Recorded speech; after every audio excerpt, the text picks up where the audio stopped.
frustrated yearning since he could remember. Promises from lips that tremble, broken with a giggle. And I still think of you. I gave you what I thought you wanted. Under the orange tree, I made you into what I needed. Under the orange tree, he went down on bended knee. She straightened him to kiss her. Someday soon, you silly boy, she said, crossing her fingers. And I still think of you.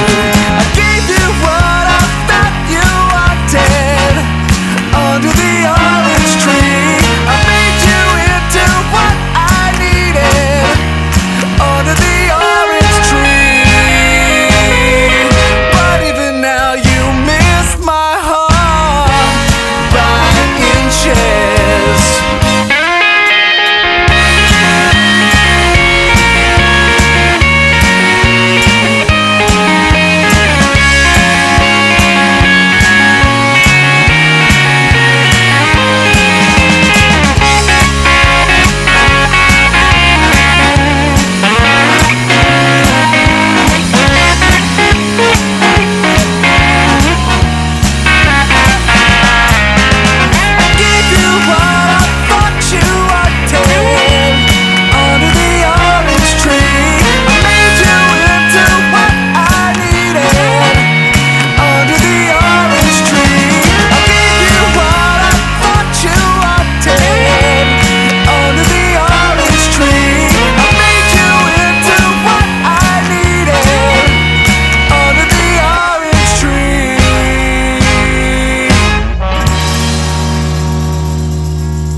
It's now time for Talkin' Boxing with Billy C. It began as a podcast, went live on the net, and transformed into a full-blown empire. Across the web, on Fight Now TV, and on radio stations around the world. It's the only daily boxing talk radio show on the planet, hosted by the only guy with the balls to do it. Many have stepped into the ring. Many have tried to take the belt, and one by one, they've fallen. Another victim of the undisputed heavyweight champion of boxing talk radio. Talkin' Boxing with Billy C is on now. My style is impetuous, my defense is impregnable, and I'm just ferocious. I want your heart.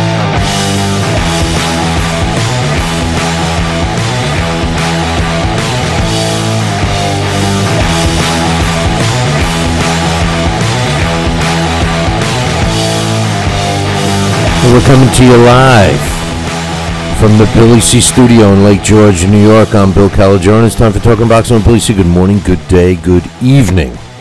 Whenever you listen, hope you're doing all right. We got a busy show scheduled for you today and the rest of the week.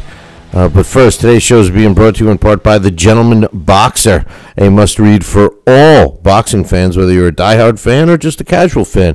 Check it out. The Gentleman Boxer is available where all good books are sold, Barnes & Noble, Amazon.com, all those places. You could also get it directly from the author, Ian Grumeza. Just visit his website, www.iangrumeza.com. That's IONGRUMEZA.com. Or if you're real lazy, just visit our website, www.BillyCBoxing.com, and click on the Gentleman Boxer banner, which you can't miss. It's right there on the front page, so click that, and that'll direct you to where you want to go. Today's show is also being brought to you in part by the adult game, Break the Ice game, Titty Grab. So make sure you check out that website for all of the information on where to buy it. I know it's available at Spencer Gifts and some other fine stores. You can also get it online. So visit their website, www.tittygrab.com. It's fitting right now that the two guys that are first in the chat room are my man Stuart and Joel.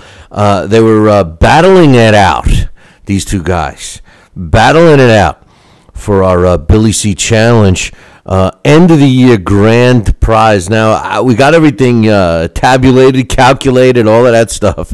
And I do have a winner. But being the ball buster that I like to be, and seeing that both of these guys are in the chat room right now, I think I'm going to announce it a little bit later on the show. So, it is between those two. So we'll announce that. It was right down to the wire. We went into a double tiebreaker this past weekend. Definitely crowned the winner, and we'll talk about that in a little bit. So you guys are going to have to wait a little while longer.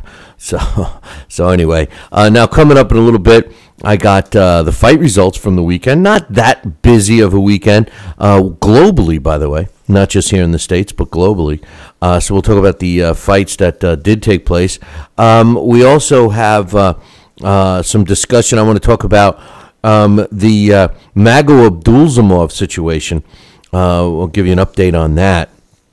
A lot of people are pointing the finger at the New York State Athletic Commission. I don't think so, but there are some accusations that have been talked about, and I'm going to talk about that. It was released in the New York Post the other day, so we'll talk about that. Artur Spitska, scheduled to fight Bryant Jennings in a couple of weeks, got some visa problems and was not allowed into the country. So we'll talk about that. Nevada State Athletic Commissioner Keith Kaiser stepping down. Eric Morales returning to the ring. Evander Holyfield kicked off his show. The Broner-Maidana rematch signed, sealed, and, well, I don't know if it's signed, sealed, and delivered. It seems like Maidana might be saying nay, but we'll talk about that. We got an update on the possibility of Frotch Groves 2. Also, Ricky Hatton and some concerns Hatton Promotion has with the WBC Junior Middleweight title. And Freddie Roach's thoughts on who Manny Pacquiao's next opponent shouldn't be. So we'll be talking about that in a little while. Yeah, man, I can't believe it. Nobody here, that band, The Starters. That's pretty wild. I'm glad you know it. Yes, that intro song was The Starters, Under the Orange Tree. And as a matter of fact, one of the band members of that band was Blakely Berger, our very own Blakely Berger. So yeah, man, yeah, it's we got permission to play that song. So yeah, I like it, man. I like it. It sounds a little like to me Elvis the Sea, Elvis Costello. But anyway, all of that stuff's coming up in a little bit. Let's get some of the emails out the way. Haplotype says, Mighty Mustache, you were a little hard on Deontay Wilder. I agree with where you have him ranked, or maybe even lower based on him not fighting a somebody. However, I would pick him to beat some of the guys you seem to say he couldn't. He's an American hope. Fans should be more excited about him, in Haplotype's opinion. Enthusiasm is contagious. No, I'm not sold. I think Fury beats him right now, and can't really tell how good he is. Still, an American heavyweight looks good. Maybe do something. Let's get excited. I don't know, man. I mean, if you want me to, come on, Haplotype. If you want me to, pull a Don King and wave an American flag here, and then, support Deontay Wilder. Listen, I don't have anything against Deontay Wilder personally. I certainly don't. But I can't stand, and don't take this wrong, because I don't mind a good trash talker, all right? But I want a trash talker that backs up what they talk. If they're going to talk trash, I want them to back it up. I want them to try to back it up. I mean, listen, you can't always back it up. I could say I'm going to do this and do that and do the other thing, and then I try, and, my opponent is just that much better, and I can't do it, but at least I tried, so I can't, myself, Billy C, can't be critical of that person. Deontay Wilder has not fought anybody yet, and he's pounded on his chest like he's the best, and he said he's the best. And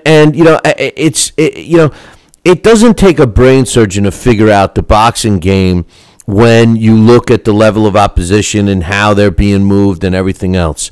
And for him to not realize that he's been coddled, I don't know. Now, just to get excited because he's an American, never happened with me, bro. Not that I'm anti-American, because I'm not. I'm proud to be an American. But, in the sport of boxing, I'm not so sure the American fighters are running the sport. There's a lot of great fighters outside the USA. And, kudos to these other fighters from other countries that have the support. We have to beg for support in boxing. So I'm not going to just cheer for a guy because he's American. Show me that Deontay Wilder can fight somebody that's, ranked in the top 10 or even top 15. Show me that. Nikolai Furta hurt him, stunned him, all right? And he's pounding the chest that he's going to be a world champion.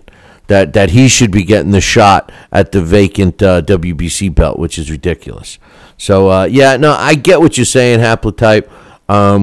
It's good to have a good American. Yeah, of course. I want to see, I like Brian. Listen, Bryant Jennings is a young American heavyweight. I love him, and all he does is work hard. He's a small heavyweight. I don't have a problem with him. You don't see him pounding his chest saying he's the best ever.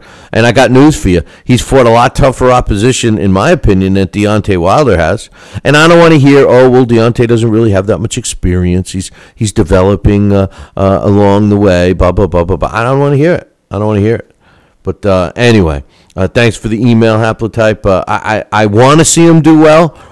So if that helps a little bit. I want to see him do well, but I'm just not. I'm just not too into it, to be honest with you. Until he fights a real fighter and shows me more than just punching power, because actually he hasn't shown anything else in terms of skill set. Anyway, Hawk says, "Ha ha. I told you Robert the Ghost Guerrero had no shot at beating Mayweather. Robert was a fat, ripe cherry, and Floyd picked it. I don't know what you thought you saw in Guerrero, and Canelo also sucks. I also thought Floyd would pop his cherry. I thought Canelo had a little puncher's chance, but that dummy chose to try to out-counter punch Floyd Mayweather. That was a straight, stupid move. Who tells a bigger, slower, less skilled guy to try and counterpunch a faster, more skilled guy? Canelo and his team are dummies, but I also thought that there was a real BS media hype for that fight as well. Canelo and Broner were both media hype jobs. If you're a big crap talker or a pretty boy, redheaded Mexican, you become a media hype job." Well, hey, thanks for your email, Hawk. First of all, why did I think that Robert Ghost Guerrero had a chance against Floyd? Because I thought that Robert Ghost Guerrero would take it to Floyd, rough him up a little bit. I also thought that Robert Ghost Guerrero would alter his game plan during the fight. He did none of that, and he didn't do what I thought he was going to do. I said many times I was wrong. And credit to Floyd for preventing him from doing it. So that's that. As far as Canelo, listen, I said from day one that Floyd picked Canelo because Canelo's got a really bad habit. If you watch any of his fights, he has a tendency to have to stand almost directly in front of his opponent and throw his punches right in front, like he doesn't want to throw punches on the move or at any other angle. He wants to be right in front. And then the other thing he does is he locks his knees.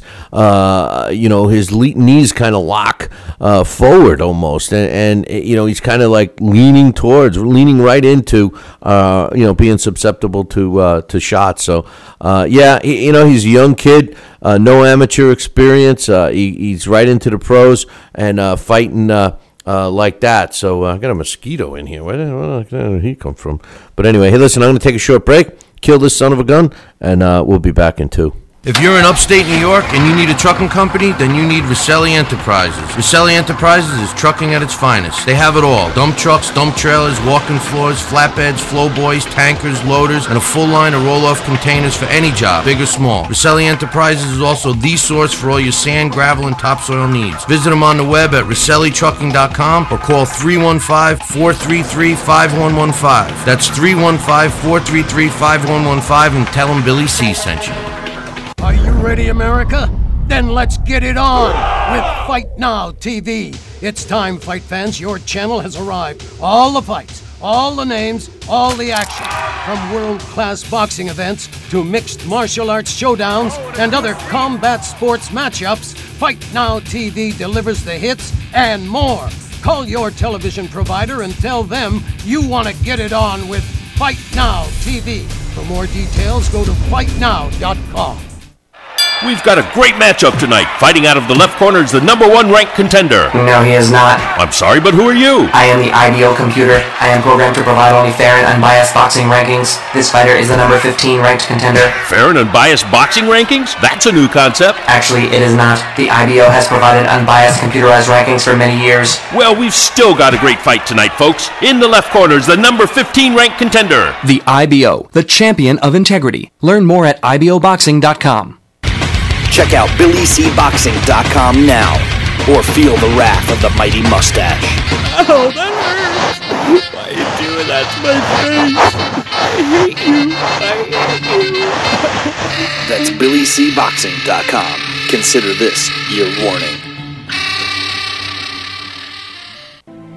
As a young boy, all Billy C dreamed about was one day having his own catchphrase. And we're back.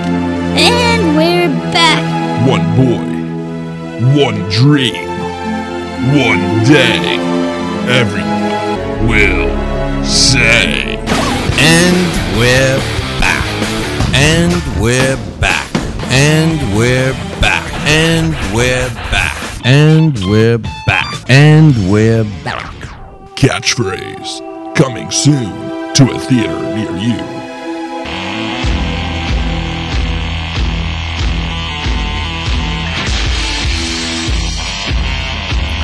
And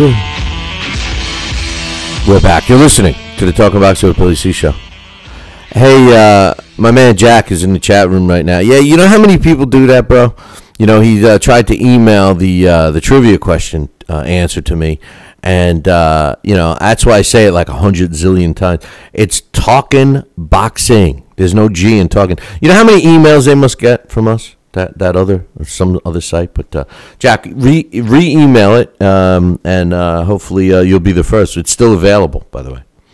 Coming up in about 10 minutes or so. Actually, I'm sorry, coming up in about a half hour or so. We got Harold Letterman scheduled to join us, so we'll talk about that tomorrow.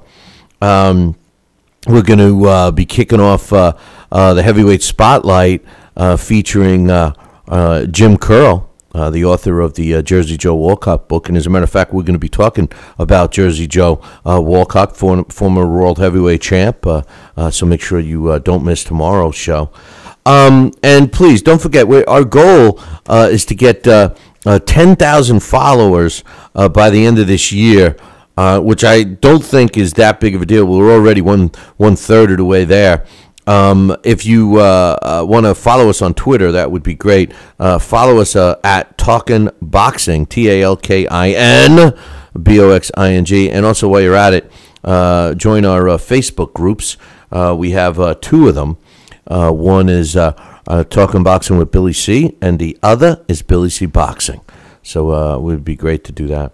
The Strong Man says, I think Kubrat Pulev is the second best heavyweight now that Vitaly has left the picture. He's beat Thompson, Ustinov, Dimitrenko. He's fought better opposition than Fury and Stavern. He's got a good chin. He's got a great jab, and he moves very well for a heavyweight. You could tell he has a lot of confidence because he's been moved up very fast. He was already European champ after 16 fights, and he fought Thompson for his 19th pro fight. He also had a good amateur career. Vlad Klitschko himself had said that he believed that Pulov would take the throne when he retires. I think if anyone can trouble Vlad at this point, it's Pulov. Well, strongest man. Have you ever seen him fight? I've seen him ringside, and I'm not impressed. Now, I did not see the Thompson fight, so I don't know if he's improved. When I saw him, he was a plotter. He really didn't show me a thing. He just looked like a big. He looked a lot like Moritz Wach and the way he fights. But I mean, listen, I don't have anything against Pulov. I don't know if I can agree that he's the second best heavyweight. We do have him ranked on the Billy C rankings. We do have him ranked fairly respectable. We have him at number 5 on our rankings based on who he's beaten and stuff like that. I'm just not convinced of him yet. But hey, we'll see. I like fighters who fight, and he fights. So I can appreciate your thoughts, strong man. So the strongest man. Thanks for the email. My man Stuart, who's in the chat room right now, waiting for the results of who won the year-end grand prize for the Billy C Challenge. Stuart says, hey, Bill, what's up? He says, what's your thoughts on Ricky Burns against Crawford? Is Crawford good enough to win in Glasgow? I fear the worst because I think Ricky's on the way down. He has been very poor in his last 2 fights. Also, what's the deal with the premium subscriber? What's the benefits of this, as I usually watch the show via the stream on the web? Well, let's talk about becoming a premium podcast subscriber first, since he's asking. The benefits of that is twofold. Number one, you support this show because that's one of the only revenue streams. So if you want to support the show and do that, great. We appreciate it. It's only $15 a year. The other thing is you're guaranteed that you're going to get the show every day. Now, sometimes if there's an issue with the stream and the video gets clobbered or what have you, they don't get it. Now, that doesn't happen that often, and I have taken some precautions, which I forgot to do today, in making backups of the show. But there's always a premium podcast show. Always. And, by the way, we are going to be doing some specials that are going to be only available through the premium podcast or to the Fight Now channel. So that's the skinny on that stuff. So I strongly recommend that you become a premium podcast subscriber. It's really easy. Just go to the website, BillyCBoxing.com, and click subscribe. Now, as far as my thoughts on Burns and Crawford, first of all, I love Ricky Burns. Ricky Burns is, a fighter that I have followed. I was one of the only guys here in the States who picked him to win when he won his world title against Martinez. But I do admit he's had some poor showings in his last 2 fights in Glasgow, or I think they both were. I don't know. First of all, Crawford's a talented fighter. Crawford can effectively fight, counterpunching. He's got hand speed. He's got good footwork, and he's also willing to exchange and mix it up with his opponent, which is something that is also appreciated these days in the sport, because a lot of times you got either or. You got a fighter that's willing to mix it up with an opponent, but they don't have the boxing skill, so they have no choice but to go toe to toe. Crawford has the skill. He's shown us that. He definitely can counterpunch. He's got hand speed. He's got good footwork. I think that what makes him exciting is that he is willing to stand in the pocket. Now, with that said, Ricky Burns is a fighter that feeds off of the crowd. When he's home, he usually performs much better. And I've seen him in trouble and not looking that good, and then the crowd starts really getting going with him, and then he just literally feeds off that crowd. Now, with that said, Stuart, I believe that if he doesn't start this fight off quickly and doesn't have the support of his hometown, that Terence Crawford is very capable of beating Ricky Burns, I think, if Ricky Burns is 100% ready. There can't be any mistakes here with Ricky Burns. Ricky Burns has to be in good shape. He better not be taking Crawford lightly, and he's got a good opportunity to right the ship, But we'll have to wait and see. But thanks for the emails from all you guys. Now let's get into some of the fight results. Antonio DeMarco improved to 30 wins, 3 losses, and a draw, with 23 of his wins coming by knockout when he added one to his total when he scored a second-round knockout over Jesus Garola, who drops to 26-3. Took place on Saturday night in Mexico. The official time was 2 minutes and 58 seconds. And also on that card was one of the questions I got wrong, one of the challenges that I got wrong. A very exciting welterweight match between Abner Lopez against former world champion Humberto Gutierrez. Now, I picked Gutierrez, but I lost because Lopez won a 10-round split decision. The way the judges scored it, 96-93 and 97-93 in favor of Abner Lopez. And one judge saw it 95-94 for Gutierrez. Lopez wins. He's 17-3 now with 15 his W's coming by knockout. And Gutierrez drops the 6th fight of his career. Also on Saturday, we got Alexander Mishkirchian improved to 24-2 with a draw, with 9 of his wins coming by knockout when he fought a majority decision over Sofani Tachiuit, who drops to 27-3-1. This was a rematch. The first fight was entertaining and close. This fight was entertaining and close. The way the judges scored it, 117-111. 115-113 in favor of Mishkirchian, and one judge had it even, 114-114. Leonardo Tyner, he came from behind. Basically, Angel Hernandez was dominating this fight with the exception of the first round, took control of this fight up until there was about 15 seconds to go in the contest, in the fight itself, and Leonardo Tyner came back and knocked out Angel Hernandez to improve to 31 wins, 20 by knockout with 8 of his 20 knockouts, 8 losses, and a couple of draws. Angel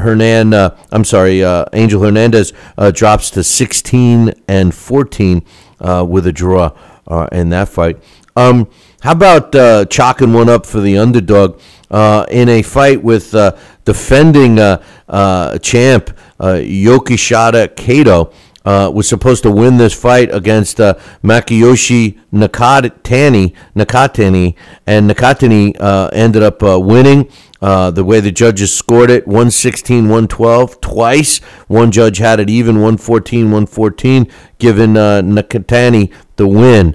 He improves to 7-0. And Kato, he drops to 26-5-1. It took place Saturday night in Japan. And 3 fights that took place in Mexico. Talk about just getting fighters W's. These were 3 grossly overmatched fights. Former WBC flyweight champion Tomas Rojas improved to 42 wins, 14 losses, and a draw when he stopped his opponent Virgil Nebran in the 8th round. Nebran drops to 11-7. Former junior flyweight champ Ramon Garcia improved to 20-4 with a draw when he won a decision over Mark Duran, who drops to 11-10. And super featherweight Nuri Sagulian improved to 27-4 with a draw when he won via a 10-round decision over Adonis Angulo. The scores in that one were 97-93, 96-94 twice. And those three overmatch fights went the distance, which was, with the exception of the first one, which really shouldn't have, if you ask me. Anyway, we got some more results from Friday night. I do believe that the last person that was in the arena Friday night for Friday night's fights just left. The cleaning people woke him up and told him it was time to leave the building. So that's about what that card was like. But I'll go over those fights in about 2 minutes. Are you ready, America? Then let's get it on with Fight Now TV. It's time, fight fans. Your channel has arrived. All the fights, all the names, all the action. From world-class boxing events to mixed martial arts showdowns and other combat sports matchups, Fight Now TV delivers the hits and more. Call your television provider and tell them you want to get it on with Fight Now TV. For more details, go to fightnow.com. Broadcasting in all corners of the globe, on the web and radio. He would scoff at a stretch of that man, I would think.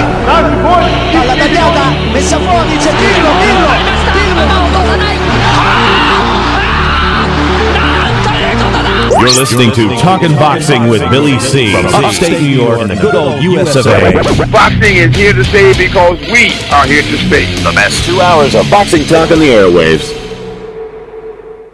Hey, fight fans, check out KOFantasyBoxing.com.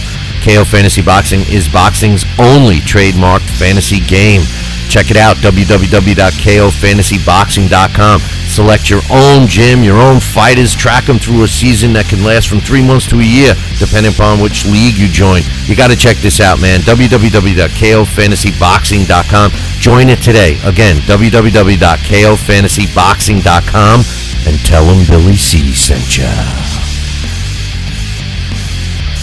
Now back to Talkin' Boxing with Billy C, the only radio host man enough to take a punch from Mike Tyson. Wait a minute, man. Hold on there. Jeremy, man, I need you to take this one, all right? Wait, what? No way. I can't do this. Need I remind you I'm Billy C, damn it? Now put on that mustache and get in there. Hey, look at me. I'm Billy C.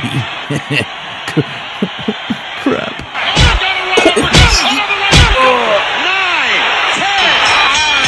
The undisputed heavyweight champion of Boxing Talk Radio. It's Talkin' Boxing with Billy C.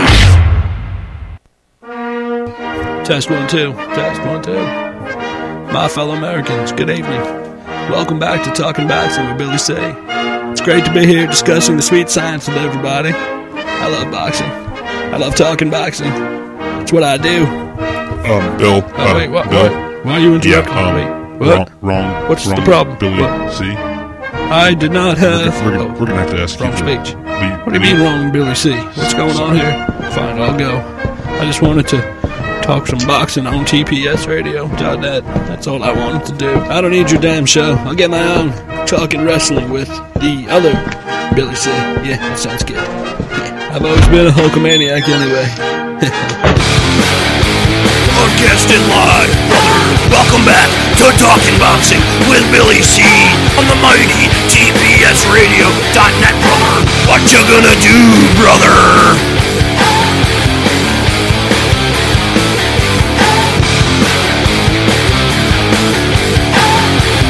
And we're back. You're listening to the Talking Boxing with Billy C show. You're watching us on the Fight Now television channel. Glad you could join us.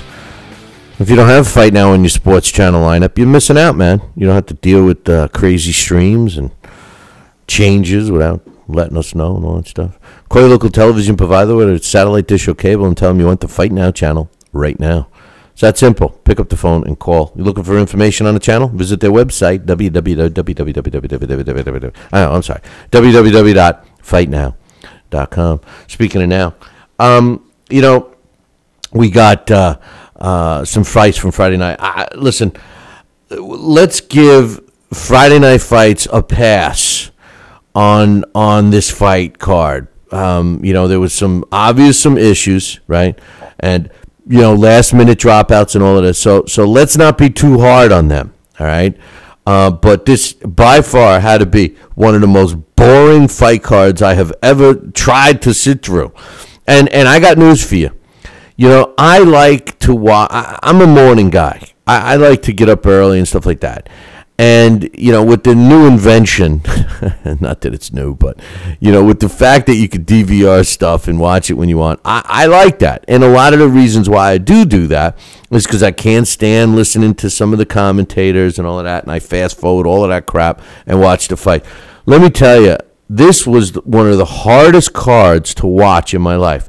Let's start off with Latif Power Coyote. I think they better cross off Power. I mean, let's be real. Okay, so he scored a 6th-round knockout over Jonte Willis. Jonte Willis, who's now 9 wins, 8 losses, and a draw. The official time was 107 of the 6th and final round. You could even argue, just like Jonte Willis tried, that, you know, maybe that stoppage was a little premature. He was a little tired. He had no power. He couldn't keep Latif Coyote, respecting him or anything. But that didn't change anything. You know, let me tell you something. If you're about to tell me that, well, Latif Coyote wanted to get in rounds and stuff, I'll tell you that you're full of crap. And any trainer, and this goes for all the young fighters out there, if any trainer ever tells you for a real fight, for a professional fight, amateur fight, whatever, a real fight, not a sparring session. Sparring session is different. But for a real fight, whether you're in the amateurs or whether you're in the pros, and a trainer says to you, hey, this guy's no problem, let's get some rounds in, get rid of that trainer immediately. All right? There is no reason in the sport of boxing that you should hang around and get rounds in, because you never know. You never know, and you can never play it safe. What was it? I think Salika. He was a guy that was trying to get rounds in with, I believe, was it Gradovich? I'm thinking it might have been Gradovich, where he's on ESPN. He's dominating the fight, and his corner said it. You heard it right in between rounds. You know what? Everything's going the way you want. Get some rounds in. We need to get some rounds in. This is what his trainer told him. And then the next thing we knew towards the end of the fight was Salika got knocked out. Because he got caught. And, any trainer that tells you to do that. So I'm going to assume, I'm not saying that Latif Coyote's trainer, who normally is Freddie Roach, but he said something about Freddie being at a world title fight. What world title fight was Freddie Roach at? What world title fight took place this past weekend that, none of us know about? So I don't even know about that. But nonetheless, I don't think the corner was telling Coyote not to take care of this guy. I don't think Coyote's got the ability, to be honest with you. If you want to say he's a one-dimensional fighter, you've heard me be critical of Deontay Wilder. I've said Deontay Wilder is a one-dimensional fighter. He hasn't shown us anything. Well, he hasn't. And here's the thing, though. He showed us one thing. His one dimension works. He knocks everybody out. What has Latif Coyote shown us? And, regardless, what has he shown us? He's shown us that he's got some power at the cruiserweight division. Maybe, not in his last couple of fights. He doesn't show anything else. He doesn't show good defense. Jonte Willis hit him several times, many times, as a matter of fact. If Jonte Willis could punch, a little harder than Paulie Malignaggi, I think Paulie Malignaggi punches harder than Willis, to be honest with you. Any shots would have kept Latif Coyote at bay. Listen, this guy's going nowhere in the heavyweight division. When I was watching him, I'm saying, maybe this. I was thinking, okay, maybe he's getting warmed up in the first couple of rounds. Come on, man. Come on. And if you're a Latif Coyote fan and you're going to sit here and tell me that he wanted to knock him out in the 6th round, I'm going to tell you you're full of beans. 1 minute 7 seconds was the official time. He improves to 20-0 with 16 knockouts. I'm not convinced. Listen, I'm not impressed with Latif Coyote, and I hope that he has a little better, year this year than he did last year. That's for sure. How about Zahir Rahim? He looked good. He's a talented fighter. There's no question about it. But he too looked like he should have, taken care of business early. And then towards the end of the fight, I don't know about you, but I'm sitting here watching Yargel look like he was coming on. It looked like he was, he nailed Raheem a couple of times. I know that one time was ruled as a slip, but I tell you what, if Yargel started a little sooner, like maybe in the first round, I think he could have stolen this fight from Raheem. Raheem's got a long way to go. Listen, for fighters that are boxers that don't really possess power, listen, you guys have heard me say not the greatest things with Paulie Malignaggi. But here's some positive stuff. Number one, we know that he doesn't have punching power, but you know what he does do? He throws a lot of punches. And if you're lacking punching power, it doesn't mean you can't be a successful fighter, but you got to counter the lack of power, whereas a guy that's got punching power has a tendency to headhunt and look for the knockout.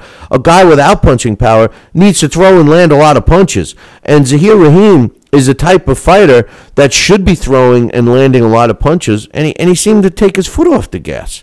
I don't know, man. When he steps up to a real world-class level, I'm not sure how he's going to do. But in any event, he improved to 35-3 with 21 knockouts. Yargel drops to 17-5, 99-91 twice, 97-93 with the way the three judges saw it. And in the main event, Juan Antonio Rodriguez, 26-4, or let me do an impersonation of Bernardo. Bernardo. So far in Friday Night Fights, we've seen Teddy Atlas, and we saw that guy, the last week's guy. What's his name? The guy from the studio.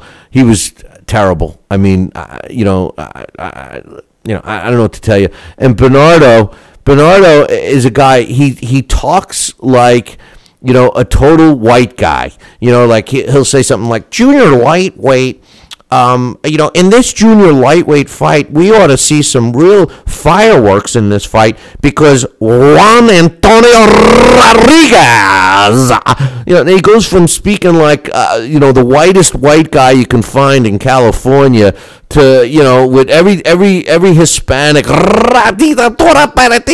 hear all this music going on. I think somebody's going to throw him a sombrero or something. I mean, come on, man. I mean, it's either or. Either speak, with an Hispanic twang, which I don't have a problem with, or speak one way. I mean, why do we have to put that twist on? Is that really the way they want their names pronounced? I don't know. Maybe Bernardo knows, But in any event, junior lightweight Juan Antonio Rodriguez improved to 26-4 with 22 knockouts when he fought the much smaller. Now, remember I was breaking down these fights on Friday? I said that Vincente was moving up a couple of weight classes. It looked to me like it was. Remember the old Punch-Out game, and you're the guy. You're whatever they call that, Little Joe. You were Little Joe, and everybody that you faced, they were like monsters. That's the way it looked, man. I mean, and to make it matters worse, Antonio Rodriguez couldn't even get him out of there. I tell you what, I give Vincente a lot of credit for that fight. He clearly wasn't in shape.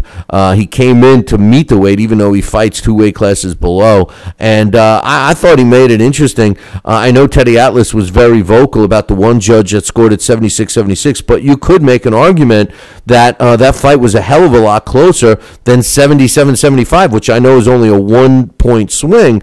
But some of those early rounds, I thought that Vincente was a lot more busy and was landing punches. They just had no effect on Rodriguez, So anyway, that's what took place on Friday Night Fights, and I gotta say it, man.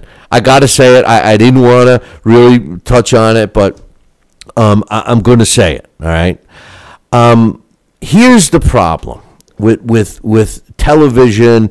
And broadcasters and stuff like that.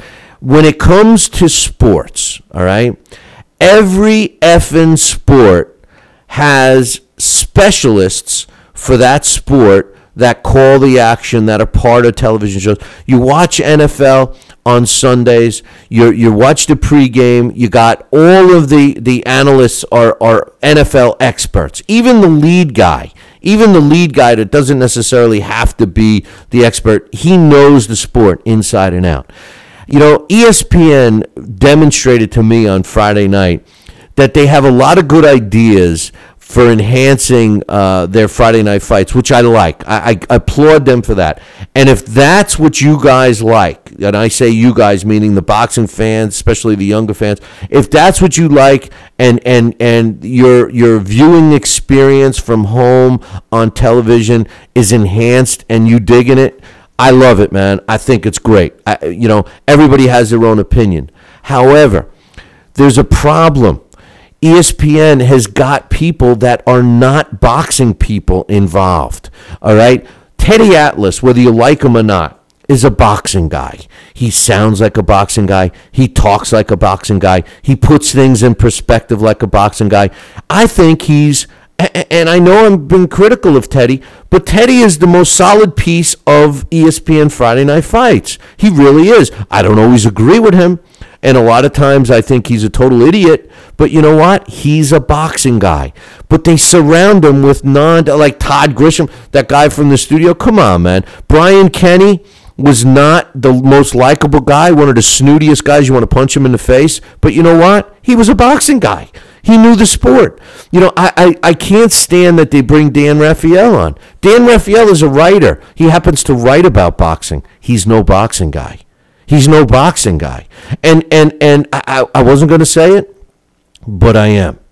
I want your opinion, so I want everybody to email me, Billy@TalkinBoxing. That's TalkinBoxing.com.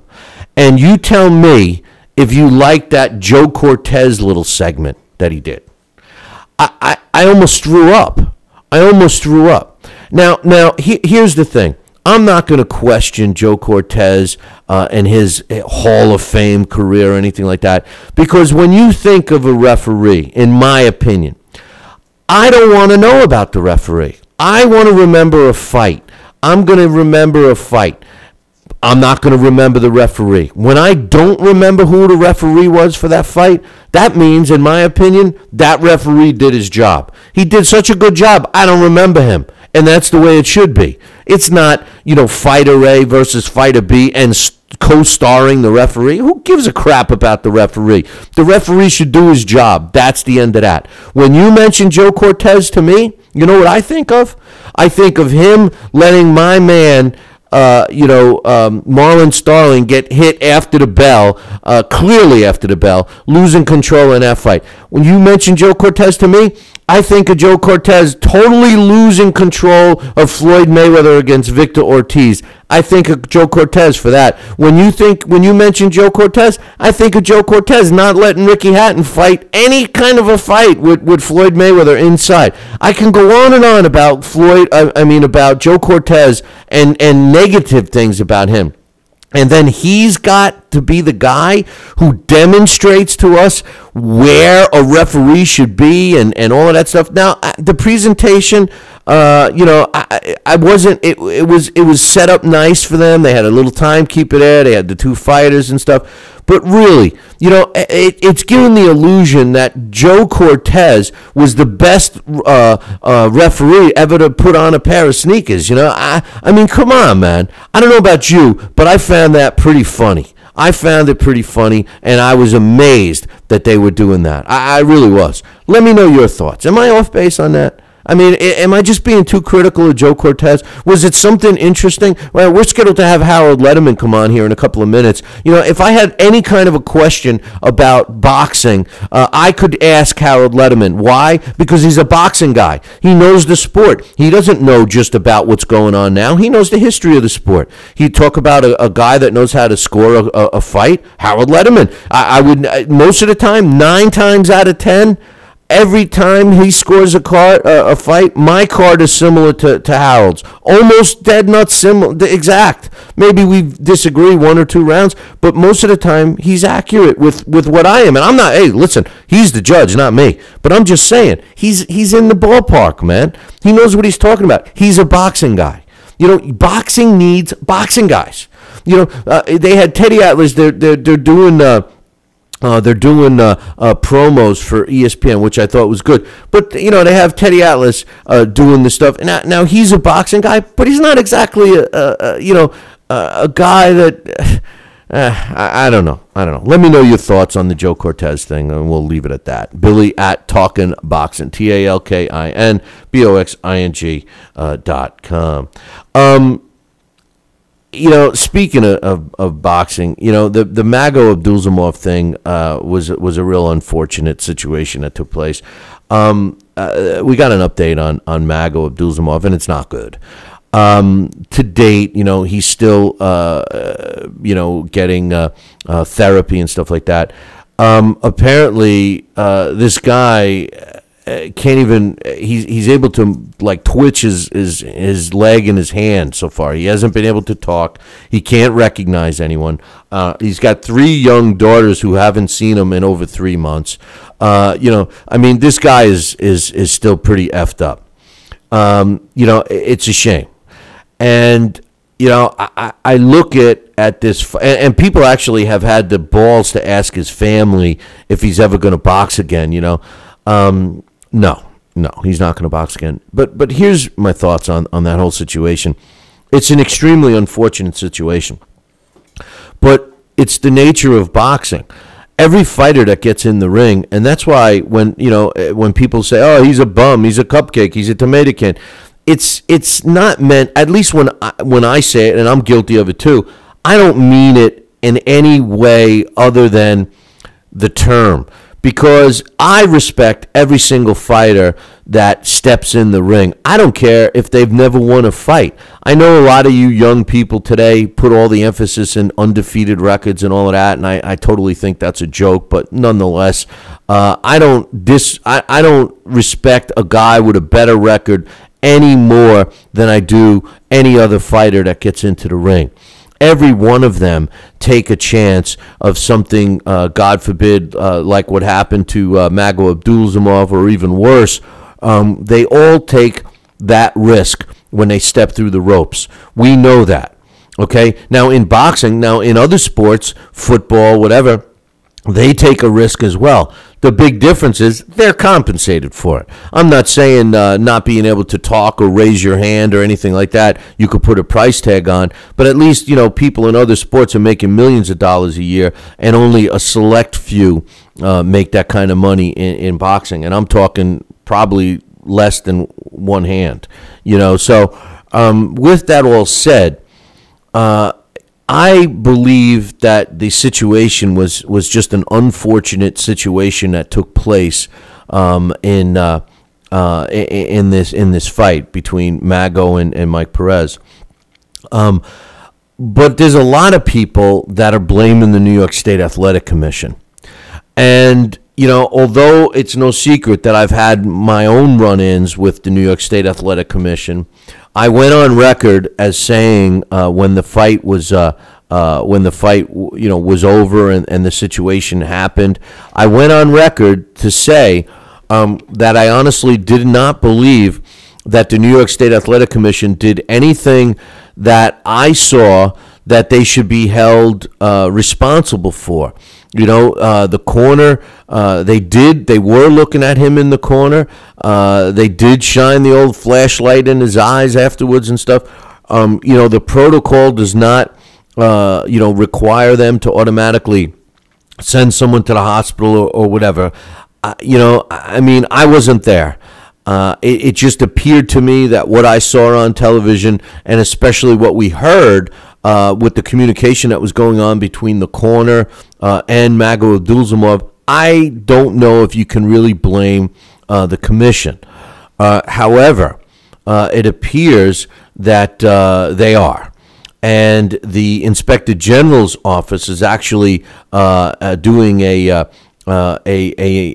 investigation of this whole situation, and it was reported in the New York Post the other day that the existence of the New York State Athletic Commission is actually riding on this investigation, which, I mean, again, let me start off by saying nobody's had more run-ins with the New York State Athletic Commission than me. And I can't see how we can blame these guys. Now, I will tell you this. This is the first time I heard this. And according to Team Abdusalamov, when they went to give the post-fight urine test, there was blood in it. Which is a sign of possible internal bleeding. And according to Team Abdusalamov, the state inspector who was assigned, now every fighter, each corner gets an inspector. He had to follow him around with the cup, whatever. And according to Team Abdusalamov, the state inspector that was assigned advised them to go to the hospital, but didn't make any arrangements. As a matter of fact, he told them that his best bet was to go flag down a cab. And then Team Abdusalamov says at 10:30 at night in front of Madison Square Garden, it's impossible to get a cab. Now, listen. And then they finally got him into a cab and got him to the hospital, and the rest is history.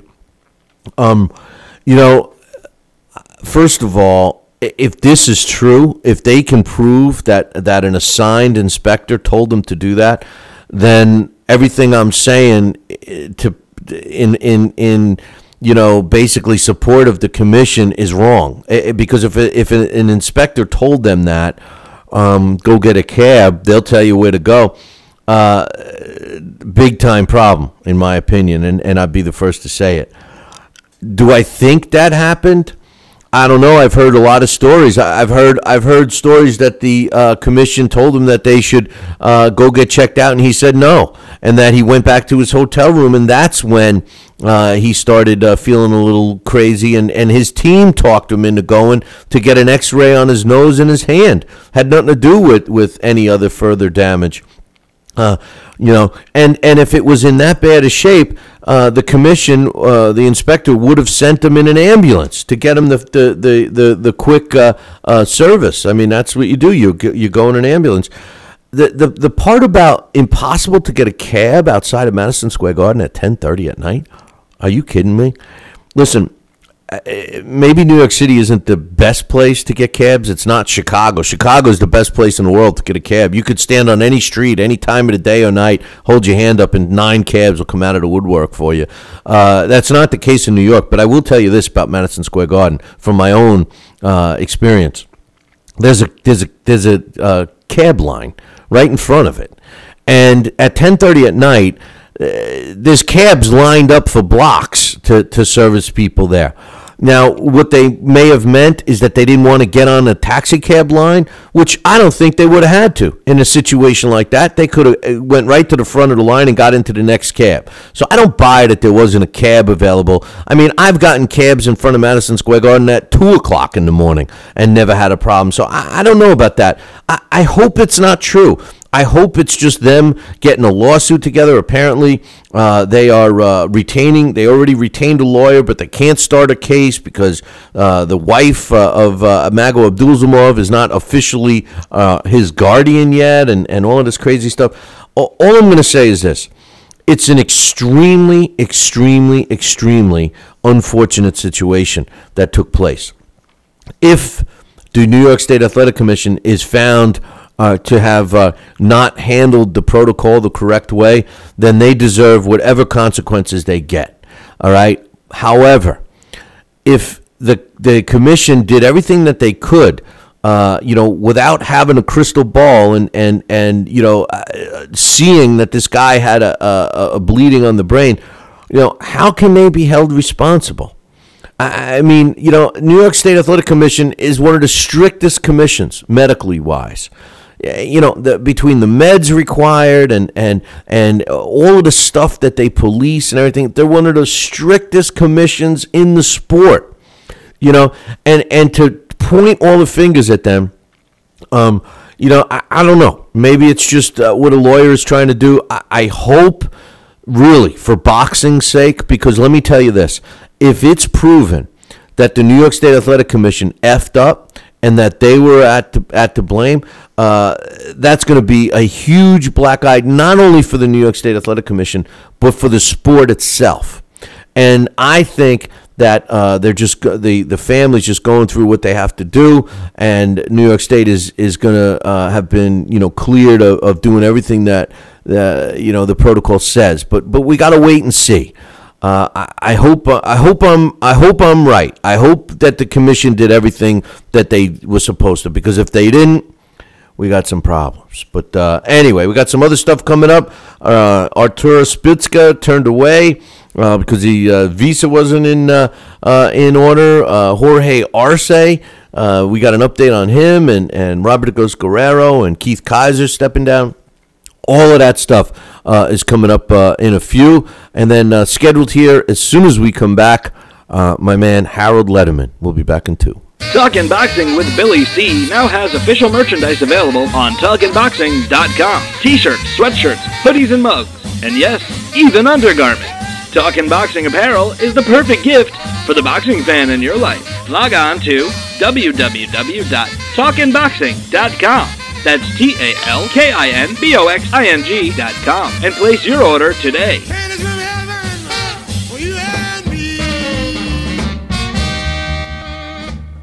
Join us here for 2 hours as Billy and the gang do what they do best. Every time I start talking about boxing, a white man got to pull Rocky Marciano out their ass. Rocky Marciano was good, but compared to Joe Louis, Rocky Marciano ain't.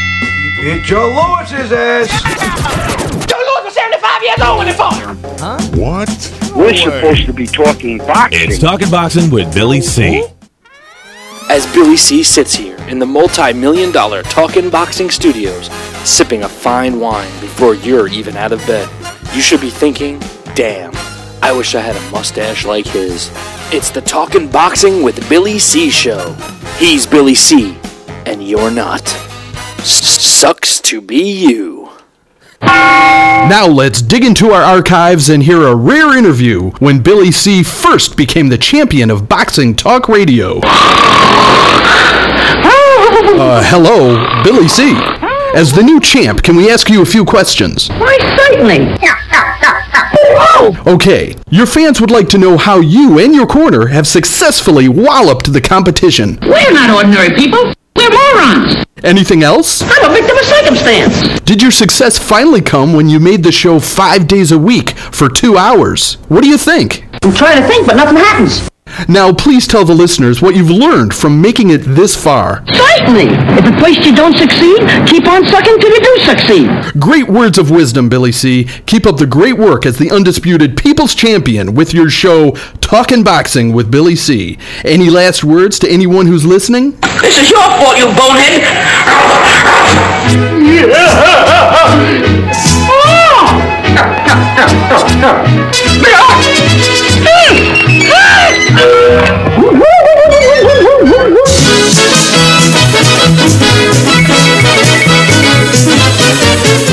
And we're back. You're listening to the Talking Boxing with Billy C show. You're watching us on the Fight Now television channel. Glad you could join us. If you don't have Fight Now on your sports channel lineup, make sure you call your local television provider, whether it's satellite dish or cable, and tell them you want Fight Now right now. All the information about the channel can be found on their website, www.fightnow.com. And speaking of now, join us, the man, the myth, the legend himself, Harold Letterman. What's up, brother? Nothing much, Billy. How you doing? Oh, not too bad, not too bad. Thanks for joining us here. Before we get into some of the fights that are coming, I'm not going to burden you with trying to even talk about the fights from Friday night, because I think the last guy just woke up in the arena. We got some good fights coming up this weekend, but before we get into that, I don't know if you caught the story in the Post about Mago Abdusalamov, and that they're really trying to blame the commission on that. And, Harold, I wasn't ringside for that fight, but I kind of thought that the commission did everything that they could have done. I mean, it was an unfortunate situation. Do you have any thoughts on that?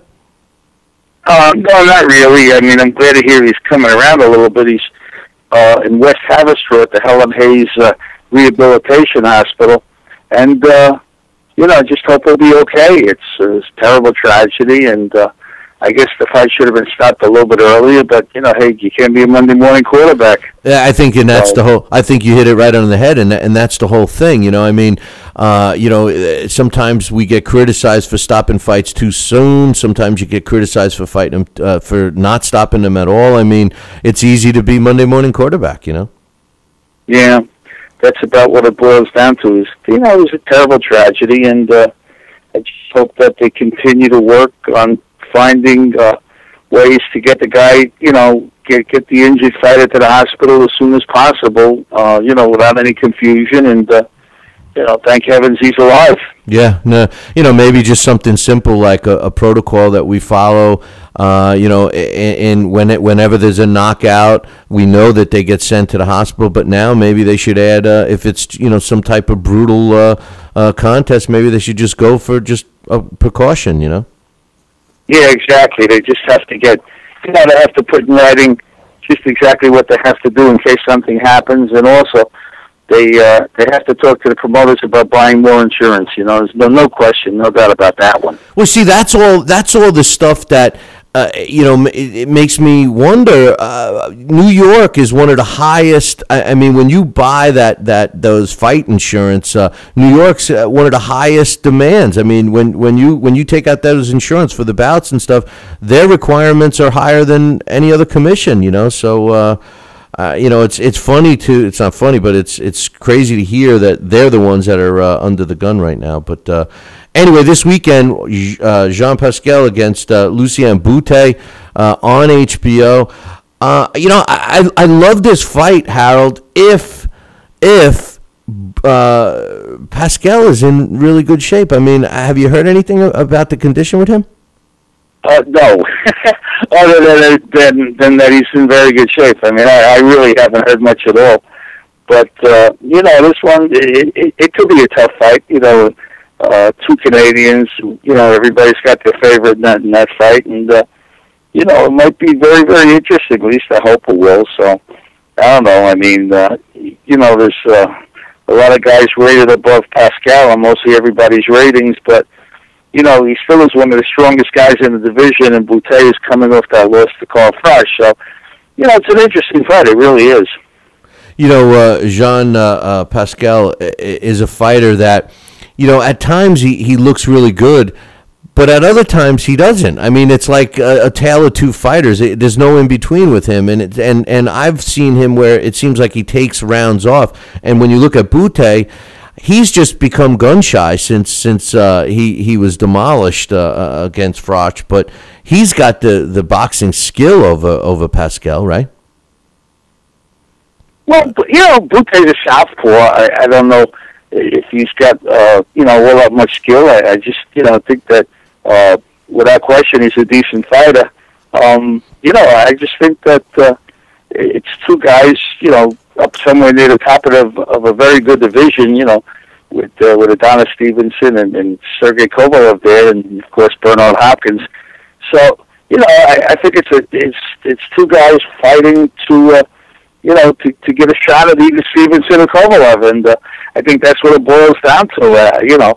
And two Canadians, it sold out very, very fast, and there's a tremendous amount of interest, and the crowd's going to be nuts up there in Montreal on Saturday night, so I'm looking forward to it.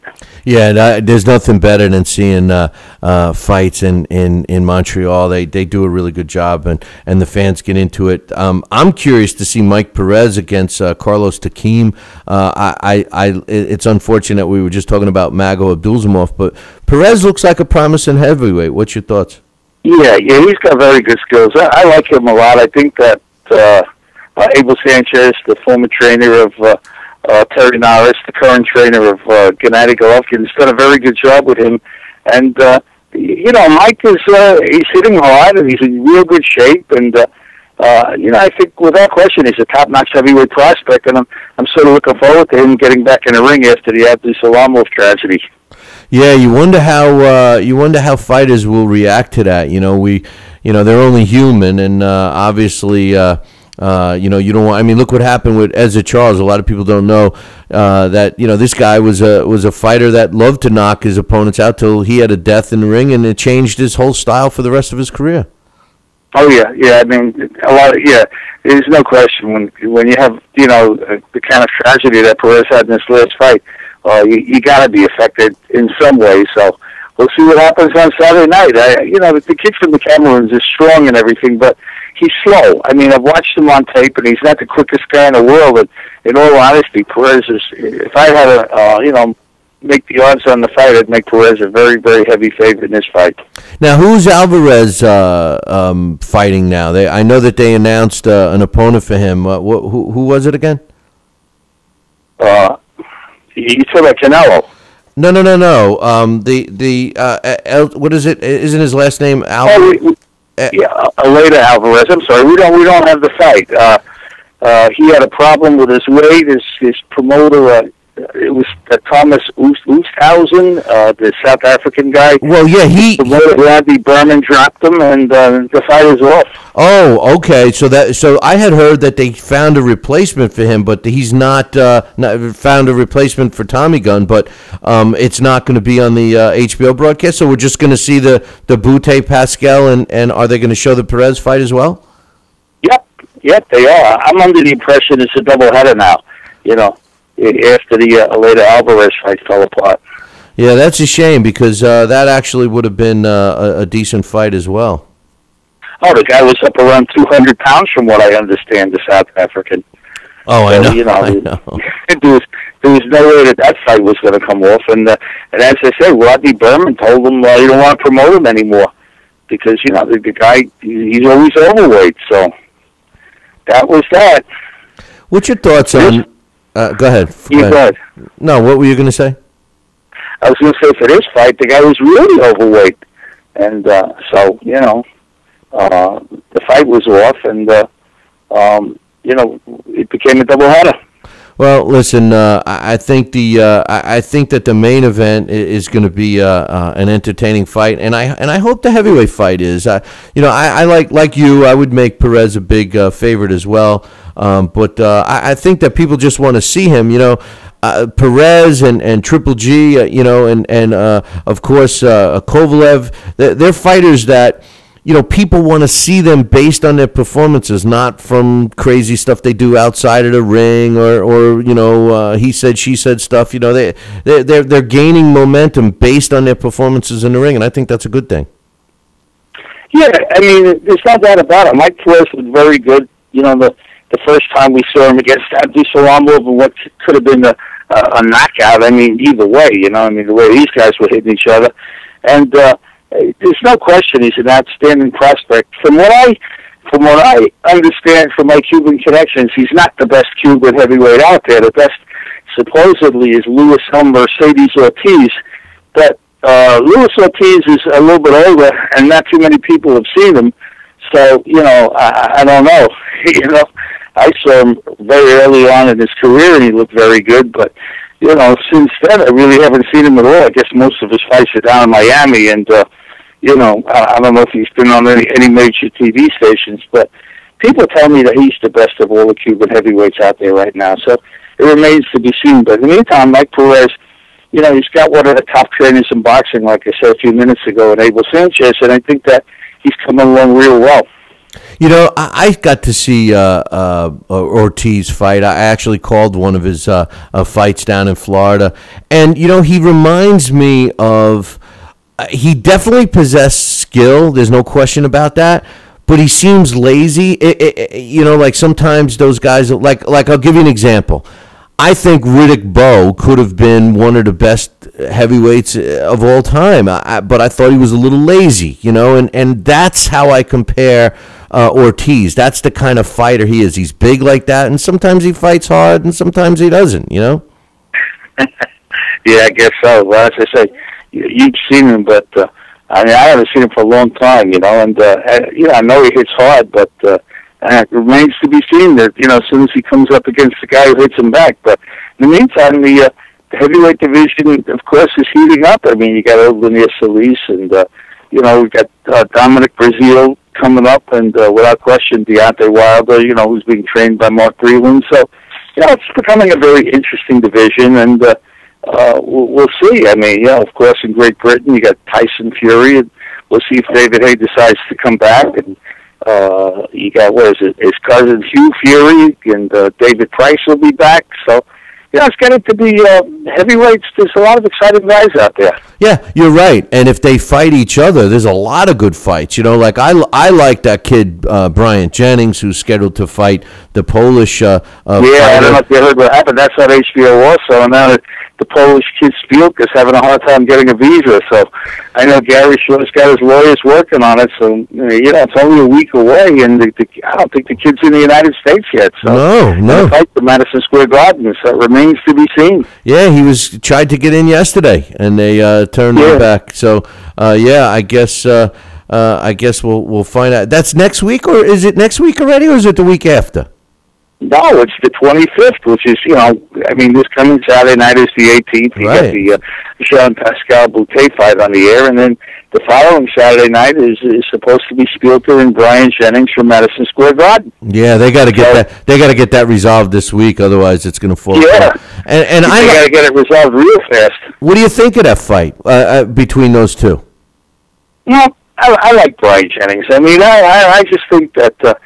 I watched the two fights that Spielker had with Mike Molo, and Mike Molo is not that good. He's exciting, but he's not all that good. And if you have that much problems with Mike Molo, you ain't beating Brian Jennings, because Brian Jennings is a big, tall guy who can crack. Outstanding condition. I think Brian Jennings is a real upcoming prospect, and certainly without doubt.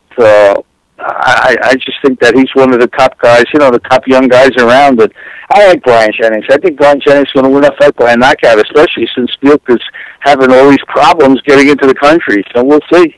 Yeah. Remains to be seen. But I'm glad that Brian Jennings is, coming on HBO and taking a step up. And it's a good fight for Brian. And he needs some exposure. There's no doubt about it. But the guy can fight. I love him. He's got, he's got a new manager with James Prince. He's got a new promoter with Gary Shaw, and there's no doubt he can fight.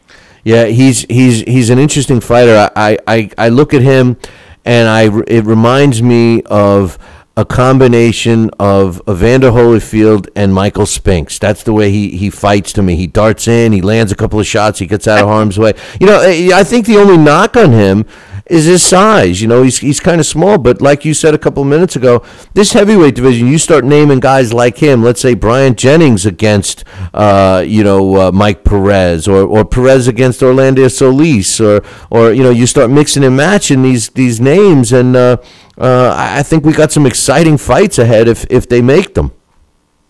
Yeah, no doubt about it. I just hope that, the heavyweight fight, in the arguments between Golden Boy and Top Rank and all that kind of stuff.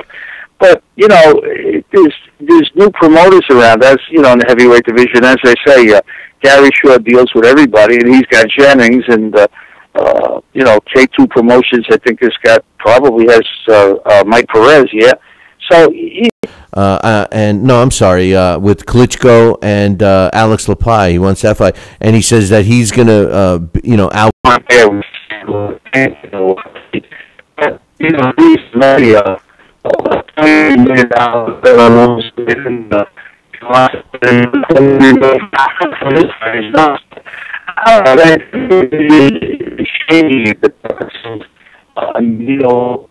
We'll see the records and we'll see who's going to be the second ranked president for and we'll get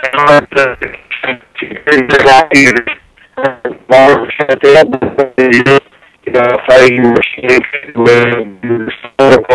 so I guess he's doing this problem about it. I have no I don't know why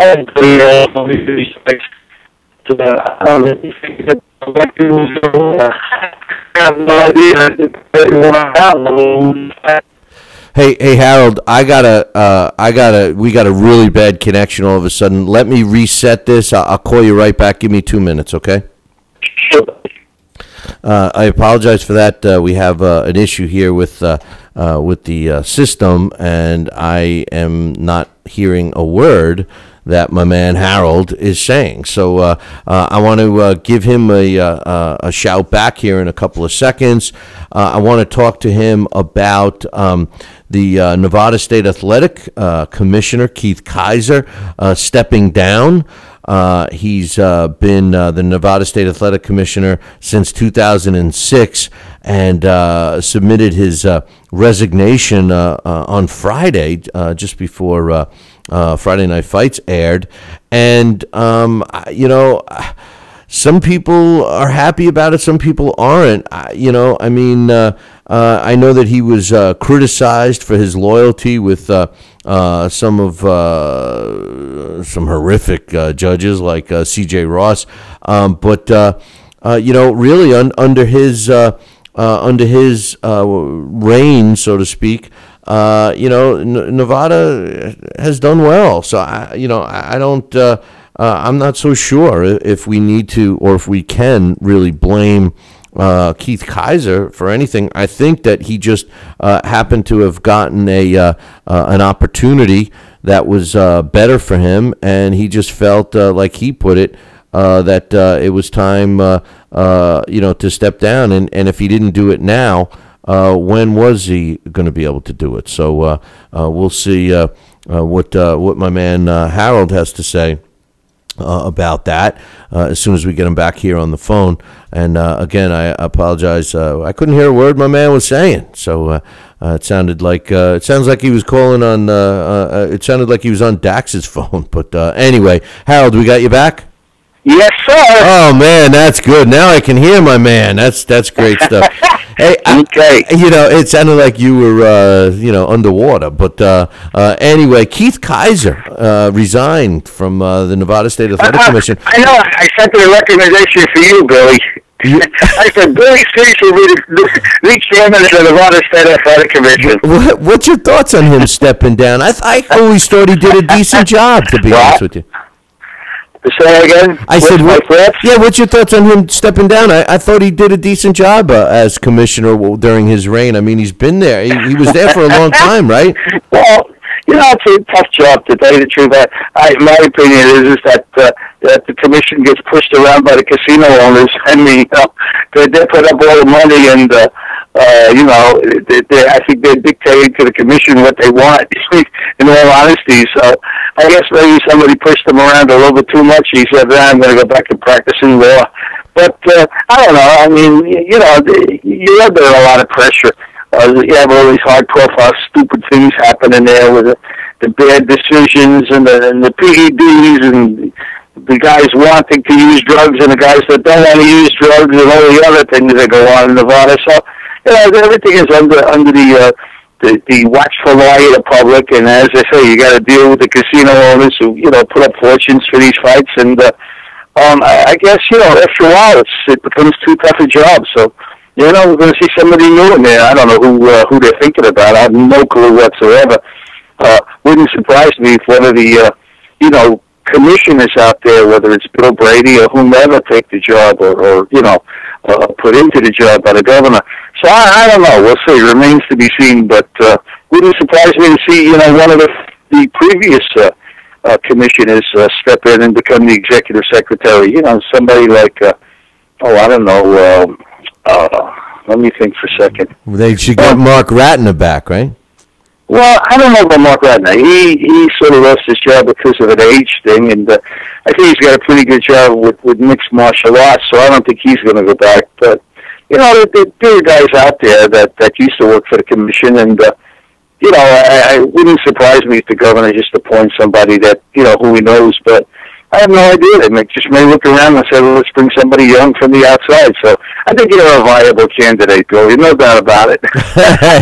hey, I love Las Vegas, so hook me up, Harold. You got the connections. Well, that's kind of like what the California State Athletic Commission did, and they went and they hired the guy from Georgia, who I actually met, and he did a great job in Georgia, but California's a lot different than Georgia. Yeah, California's tough. They really make it tough on the chairman. Andy Forster, you're talking about. Yeah. He's a very nice guy, very competent. I like him a lot, I'll be honest with you. He's a terrific guy.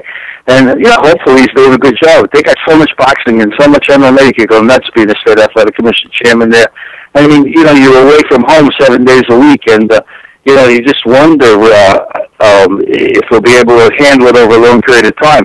But be as it may, I agree with you. I think he's doing an outstanding job. He's young. He's got a lot of experience, and he's perfect for the job. I just hope he stays. Yeah, no, he did. When I met him, it was amazing what he did to make sure a show came off. And any other commission I've ever worked with in my life, they would have pulled the plug in a heartbeat. I mean, this guy went way above and beyond. And the thing about Andy is, California, I believe, is the only athletic commission that actually funds itself. I think from the revenue that they get from fees and stuff like that actually pays for their operation, which it sounds shocking, but it is shocking, to be honest with you, Harold. I mean, every commission should be able to live off of what they generate, you would think, right? No, they got so much boxing and MMA that they make a lot of money from the taxes that they're bringing in from all these shows. So, there's no question that it's possible, but, they bring a lot of money from license fees, too. You got to remember that. So, I don't know. I think it's highly possible, but still in all, they are under a lot of pressure, and there's an enormous amount of shows to regulate, and it's a very, very tough job out there. Hey, Harold, I got one more question for you, and then I know you're busy, but Robert Agos Guerrero is trying to get out of his contract. Robert Agos Guerrero's in California. I mean, the last time Robert Agos Guerrero was in New York, Howard, he was arrested for trying to bring a gun on a plane. Yeah. I don't know. I'm not Golden Boy's lawyer. Golden Boy's lawyer screwed up and wrote a contract that says it's only valid in New York. That's amazing. I really didn't hear that before, but, I always thought Golden Boy had top lawyers. I mean, you got to realize their previous lawyer is now the head of Showtime's sports. Stephen Espinosa. So I always thought they have top lawyers at Golden Boy. So I don't know how that lawyer allows stuff and let Robert Agos Guerrero get away with a contract that's only good in New York. But I don't know. They got a million welterweights. 40-pounders, 47-pounders at Golden Boy. So, if they want to release him, it's fine with me. I'd love to see him fight Manny Pacquiao. He's a nice kid, Robert Guerrero. He's gone through a lot in his life, and his wife has a hell of a lot to let him go. To fight Pacquiao. Maybe we can even make a deal with him. Let him fight Pacquiao, and then he'll come back to Golden Boy or something like that, But be as it may, I mean, they got so many great welterweights at Golden Boy. You got Danny Garcia, and you got the Collazo Victor Ortiz fight coming up in New York on Fox. I mean, they have a million great welterweights. Of course, that Floyd and a billion other guys. So, they got Keith Thurman sitting around there. So, I think that they got enough welterweights, so they don't have to worry about finding a welterweight fight. That's for sure. No, but we'll see how that plays out. I think Guerrero would be an interesting fight for Manny Pacquiao. I mean, Manny's got a date on HBO pay-per-view in the spring. Now they're waiting for Bob Arum to make an announcement of an opponent. They're talking about Timothy Bradley. They're talking about Ruslan Provatnikov, but who knows? Yeah, just to make sure you understood what I meant, they said that the contract was filed in New York and that they are trying to go, Team Guerrero is trying to go to the California where he's licensed and call that contract is invalid. So they're saying, oh no, it's valid in New York because it was filed in New York. They're just saying that they can't oppose it in California, which I think is ridiculous. But Robert Agos Guerrero and Manny Pacquiao would be an interesting fight, and I do agree with you. They do have they seem to have a stockpile of welterweights. I mean, why would they keep a guy that doesn't want to be there? Charge him a get out of the contract fee, and that's the end of that, right? Yeah, that's what I'm saying. Maybe Robert Guerrero should be able to buy his way out of the contract. If he could get a Pacquiao fight. I can't see why Richard Sheffer would stop him from fighting Manny Pacquiao. It's a huge fight for Robert, and why stand in the way of the kid's career? It just it doesn't make much sense to me. But listen, it's not my job. I'm not Golden Boy's lawyer. No, but you're HBO's golden scorekeeper. That's and nobody does it like you, Harold. You know that. But listen, it remains to be seen where we go with Robert Agos Guerrero. I'd be thrilled to death to have him on HBO. I think it would be terrific for him to be fighting Manny Pacquiao on HBO pay-per-view in the spring. I think he'll give Manny a very good fight. There'll be two southpaws again, and be interesting. Yeah, I know. I'd like to see it, but Harold, Sure. I appreciate the time, man, and I look forward to you coming back on soon, my man. Oh, yeah, Billy. It's always great to be with you. All right, brother. Well, listen, I hope to see you ringside soon, too. Okay, now remember, you got to invite me to a party when you become the chairman of the Nevada State Athletic Commission. Hey, you make that happen, and I'll put you up. I'll have your own little apartment you can have out there, man. You know, so I love it. Yeah, we Thank you, Billy. Happy New Year. All right, brother. Take care, Harold.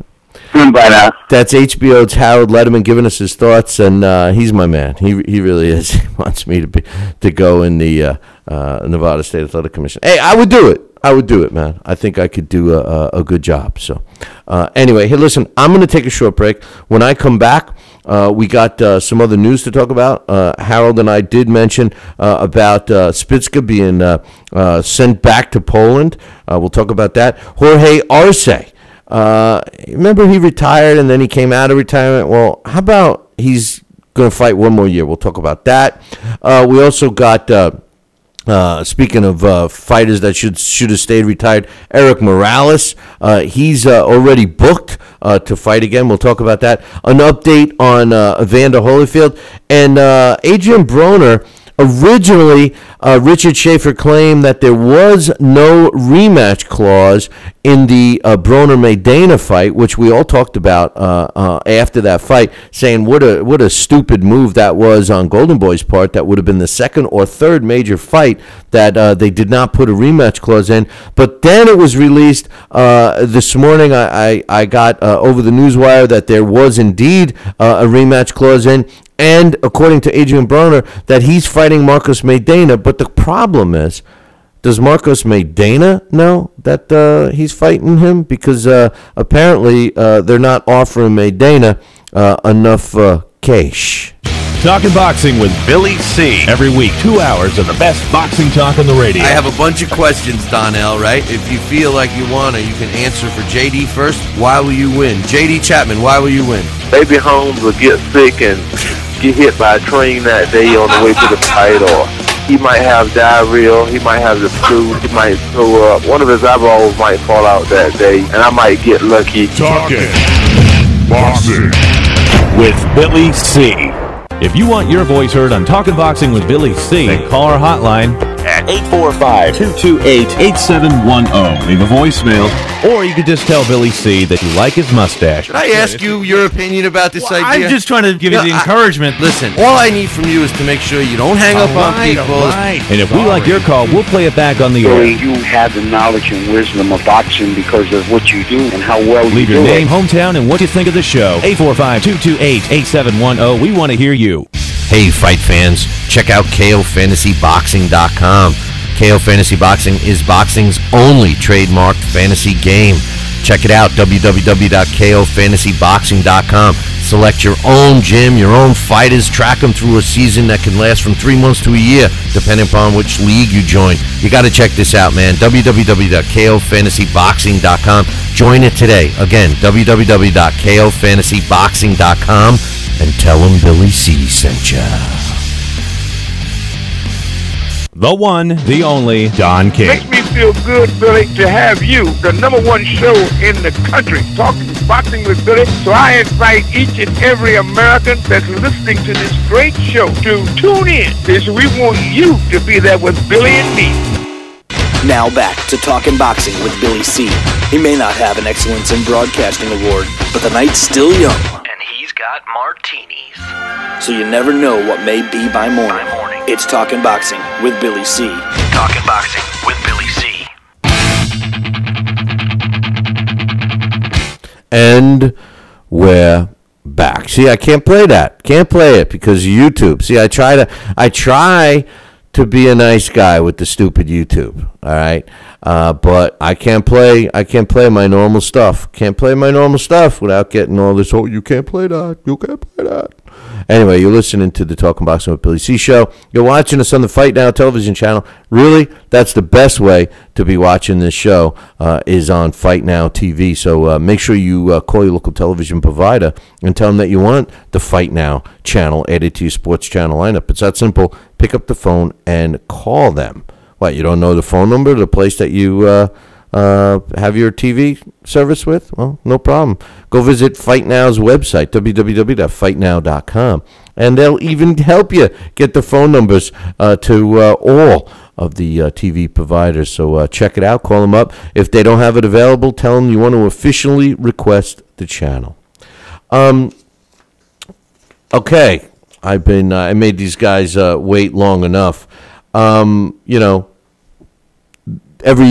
have the Billy C Challenge, and it went down to the wire, man. So I want to first of all congratulate everybody that was involved with it. We kicked off our new season, 2014. So if you're interested in joining the challenge, just email me, Billy@TalkinBoxing. That's TalkinBoxing.com, and join in the reindeer games. We give away prizes for every month, and we give away a grand prize winner. Now, speaking of grand prize, for 2013, we actually went down to the wire. Our December winner had to have a tie break, and it was between Snoop and my man Stewart. And the tie break went down, and Snoop took December, so he won December. So then we had the year-end, finals come in, and we base it all on winning percentages and stuff like that. And we had a tie, and my man Stewart was not only tied for the December winners, but he also tied for the year-end. He tied with my man Joel. Now both Stewart and Joel are in the chat room right now, and we had a tiebreaker, and at the end of the tiebreaker, they're still tied. So we had a double tiebreaker, which took place this past weekend. And I'm proud to say that the tiebreaker was resolved. We have a winner. We have a champion of our 2013 grand prize winner. And the grand prize is going to consist of a lot of stuff. We pack a box full of stuff, and we ship it. This year's winner for the Billy C Challenge was my man Joel. Joel Arkin won. He won head-to-head. It didn't even have to go into all the tiebreakers. So congratulations to Joel for winning our year-end. I will be in touch with you, Joel, via email, and I'll get you your prize package out. I want to give a special thanks to Stewart. Man, did he make it tough on everybody. He was down right to the wire for not only the monthly victory, but also the year-end. So attaboy, Stewart, for making life very difficult for these guys, but knowing how Stewart's been picking his fights lately, I'm sure he's going to be winning a monthly prize somewhere along the line, and maybe even win 2014's year-end prize. So congratulations for Joel. He won 2013's grand prize. I will be in touch with you there. And just as a reminder for everybody that's involved with the Billy C Challenge, we do scratch everything at the end of the year, so we start off with all zeros now. However, I do maintain a lifetime winning percentage for you, so even if you have been playing the game for a couple of years or just 1 year or since we started, if you ever want to know what your life year-to-date winning percentage is, just drop me an email, and I'll be glad to tell you. So congratulations are at hand for both Stewart for hanging in there for December and the year-end, and of course Joel Arkin for winning our year-end. He had the best percentage. All of that will be posted on the website before we have the picks for this week. So either tomorrow, sometime tomorrow, hopefully, sometime tomorrow. Artur Spitska is scheduled to fight Bryant Jennings in a heavyweight matchup between two young undefeated heavyweights. Spitska's got a record of 16-0 with 12 knockouts, and Jennings has a record of 17-0 with 9 knockouts. You just heard my man Harold Letterman talking about this fight being on HBO. However, there is a problem, and Spitska he landed in Chicago on Sunday. And apparently they turned him around and put him right back on that plane because he didn't have his visa in order. Now, Gary Shaw, who is the promoter of Brian Jennings says, we are working to get this situation resolved. There's a lot of money tied up in this fight. It's an HBO fight. It's not this coming weekend, but it's the following weekend. So I'm sure they have some time to get a tour over here. I would think that, at the very least, they should have him here by Thursday or so. Obviously, he wanted to come over for some of the promotion for the event, plus to acclimate to, the time zones and stuff like that. So we'll keep you posted on that one. One of my favorite fighters, Jorge Arce. Love this kid. He retired last year. I was happy. He had been in some wars. He was definitely a loyal fighter for Top Rank when he needed to take that beating from Nonito Donaire. Damn it. He stepped up for Bob Arum and took that beating. He retired and then came back. At the end of last year, he came back and won a fight. Well, it was announced yesterday that Jorge Arce is planning on fighting at least 2 or 3 more times this year in 2014, and then he promises he's going to hang him up. Now, he's looking for another world title shot, and rumor has it that one of the fights that they're trying to negotiate right now, not that it would be a title shot, but it would be a step in that direction, on the undercard of Miguel Cotto against Sergio Martinez, should that fight be signed, sealed, and delivered for June at Madison Square Garden. They are talking about the possibility of Jorge Arce fighting Juan Manuel Marquez. Juanma Lopez, Juan Manuel Lopez, not Marquez. I meant to ask Harold. He said he didn't want to see a Juan Manuel Marquez Manny Pacquiao fight again, but I wanted to ask him, would he rather see Miguel Vasquez? Who would he rather fight? Who would he rather see? Harold, who would you rather see, Harold? Would you rather see Miguel Vasquez fight one of the most boring fighters ever, or would you rather see Pacquiao, Juan Manuel Marquez, number 9,000? So let me know, Harold. But anyway, Jorge Arce, love this kid, and we'll see what happens. Just to wrap up the Guerrero thing that we were talking about earlier with Harold, yes, according to Team Golden Boy, they filed a promotional contract with Robert Guerrero in the state of New York, which means that they would have had to file that promotion. If it's a promotional contract through the state of New York, meaning through the New York State Athletic Commission, then they would have had to file that promotional contract through the New York State Athletic Commission, which the New York State Athletic Commission would have said, why? Why are you filing it with us? He's not licensed here in New York. He's licensed in California. Why file this here? I think what's happened is that they filed it with a New York attorney.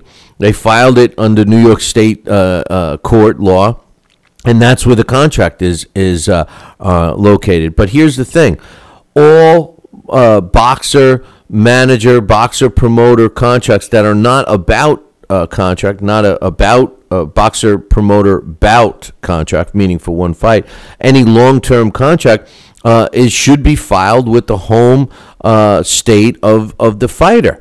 Gilroy, California is where Robert Guerrero fights. So it's going to be interesting to see what takes place with this situation. But I agree with the simplicity of what Harold said. Let him go. What difference does it make? There's a buyout clause, I'm sure, in that contract. Team Guerrero is trying to make it that it's not valid in the state of California, which, if it's not filed in the state of California, California's going to say, we don't have a contract here, but that's not going to prevent, assuming that they did file a contract in New York State, that's not preventing New York State, that's not preventing Golden Boy to issue a lawsuit or whatever against Robert Guerrero in New York State. Now, where it goes from there, I don't know. To be honest with you, I don't care. Eric Morales is going to be fighting again in March, March 22nd to be exact, and he will be taking on Jorge Paez Jr. On March 22nd. It's going to be some kind of a title bout, I guess.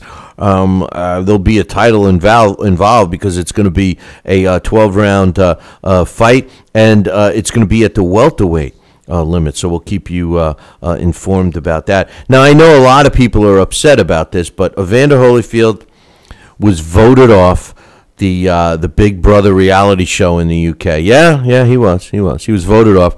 They all hated him. Let me tell you something about Evander Holyfield. If, taking his boxing career and putting it aside, because he's obviously a Hall of Famer, a great heavyweight. There's no question about it. He was a great cruiserweight. Here's the thing. If you've never met Evander Holyfield in person, he is one of the meanest, nastiest SOBs you ever want to meet. The image of him singing to himself as he was walking out to fight Mike Tyson with the smile and the confidence and all that isn't exactly how he acts.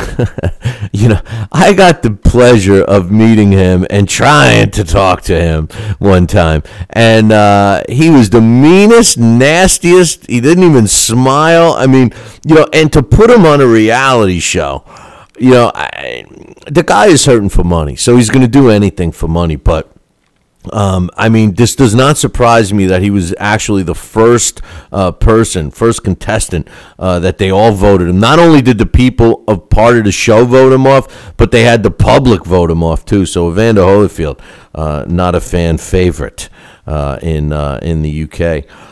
Adrian Broner, according to him, he's got the Marcos Maidana rematch, but according to Maidana, they are okay with this fight as long as the money is there. And the team Maidana said, and I quote, "We are open to hear offers, as always, and Broner may be one of them, I guess." He says, "All we know is that Maidana has earned the right to fight for big money with his impressive win over Broner and after being one of the most attractive fighters out there over the last few years. But if Golden Boy and Al Heyman think a rematch is the best for us against Broner, then we'll wait to hear their offer." I got news for you, man. That doesn't sound like Adrian Broner is actually in the driver's seat, and I applaud Team Maidana for doing this. Let me tell you something. And by the way, this is just another. According to Adrian Broner, he got a call from his big brother Floyd. Hey, big brother. Hey, big brother. He got a call from big brother Floyd, telling him to keep his chin up and everything. Literally, so keep your chin up when you're fighting now. But, I think that they're trying to get this fight signed so that the public doesn't scream and bitch and moan when Mayweather finally officially announces that he's taking on Amir Khan. I think more people want to see him fight Maidana, to be honest with you. But if Maidana's tied up with Broner rematch, then Floyd says, I couldn't fight him. I couldn't. He had to fight Broner. I think Maidana is smart to want big money, and I think that he should definitely get paid. And the Adrian Broner stuff. At least we know one thing, that he's taking it serious because he's already training and stuff. Marco Captain Hook and his Firat Arslan, they're trying to get a bigger interest in this fight. Apparently, they're busting each other's chops through the press and everything else. So we'll have to wait and see. That fight is coming up, so we'll see on that one. Ricky Hatton Promotions, is real pissed off at the WBC.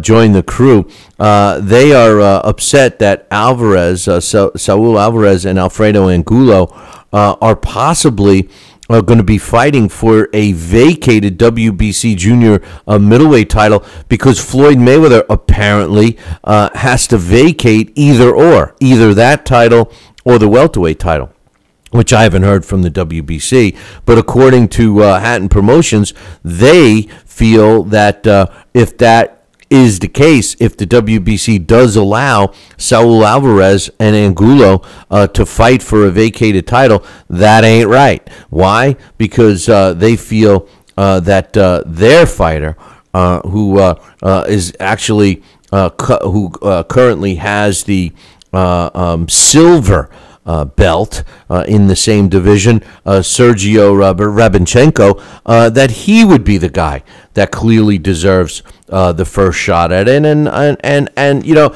to be honest with you, the silver belt. Now, I haven't had a chance to talk to my man Joe Dwyer recently. As a matter of fact, I got to call him, but. He was explaining to me about some stuff about the silver belt. Now, I'm not going to speak for Joe because I want Joe to come on and explain to everybody what's going on. But I am going to tell you this. The silver belt isn't necessarily a different word for an interim belt. Okay? Now, if it were, I could see Ricky Hatton and Hatton Promotions getting all upset about Rabinchenko not getting a shot at a vacant belt. But from what I understand, the silver belt is actually a separate thing. And if that's the case, that is going to be how the WBC justifies deciding to let their favorite Mexican fighter, who's Saul Alvarez, fight Alfredo Angulo, despite him not looking that great in his last fight. Fighting for a vacated title. So, tomorrow we're going to talk about Freddie Roach. They keep talking about Manny Pacquiao possibly fighting Juan Manuel Marquez, which that's done. He's not going to be fighting him this time, which I agree. And according to Top Rank, they're down to 2 fights. They're down to Manny Pacquiao against Timothy Bradley to rematch, or Manny Pacquiao against Ruslan Prodannikov. Now, Freddie Roach doesn't want the Bradley fight. And quite honestly, Timothy Bradley, in my opinion, should be fighting Floyd Mayweather. I think Timothy Bradley gives Floyd Mayweather a good fight. That should be the fight. So we'll have to wait and see. I'll talk about what Freddie Roach has said on tomorrow's show. But I do want to get this out of the way. Eddie Hearn is saying that if they can sign, seal, and deliver a Carl Froch, George Groves rematch, that they could sell out a soccer stadium in the UK, 80,000 people easily. They're working on it. He feels that he's going to get it done. But he also says don't count out a possible Carl Froch against Andre Ward rematch, or even a Carl Froch against Triple G. And they even mentioned the possibility of Julio Cesar Chavez Jr. Taking on Carl Froch. So we'll see what happens there. I think for Carl Froch, it's all about the money. And if some people ante up and want to see the Groves fight bad enough, that's the fight we'll get. One last thing I wanted to talk about before we wrap up the show. Celestino Caballero, this is a lesson for all fighters.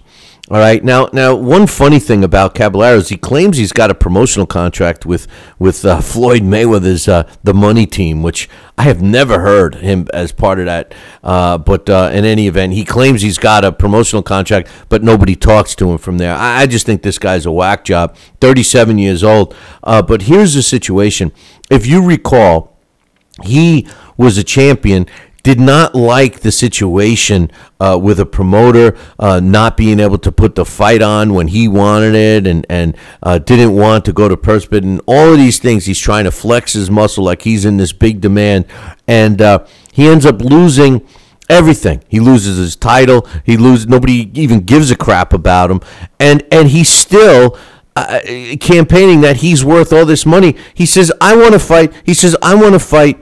And in Panama. I want to fight in Panama. I want to fight for my title. I want this. I'm willing to fight for anybody that's willing to do that. Well, here's the problem, Celestino Caballero. In case you don't know, you're 37 years old. You've been in the business how many years? You don't know how the business works? It's not just about wanting to fight in Panama. It's about someone who cares about paying you to fight in Panama. And obviously, you've slammed doors and have alienated yourself from pretty much everybody in the sport of boxing, and now you're demanding money and stuff. No one cares about you, Celestino Caballero. I thought you were overrated from day one to begin with, and I don't think the money team is going to be sinking any money into them anytime soon. Wake up. It's time for It's too early for a trivia question. All right, today's It's Too Early for a Trivia question is being sponsored by the Gentleman Boxer book. If you have not gotten a copy of this book, what the hell are you waiting for? It's right there. I got my copy right here.